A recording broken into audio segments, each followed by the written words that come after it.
Allohu anhu Abu Bakr Umardan keyin qanaqa bo'lar ekan? Ularga bermagan menga berarmikin? Boyaga maslahat berayotganlar, nimaga senga bermas ekan? Axir Rasulullohga eng yaqin sahoba sensan.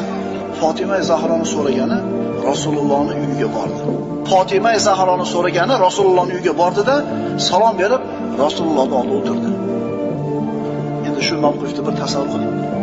Rasululloh o'tiribdi, 24-25 ga kirgan yigit o'tirib turib, Ali salom berib indamay o'tiribdi. O'zi sovchi bo'lib kelgan.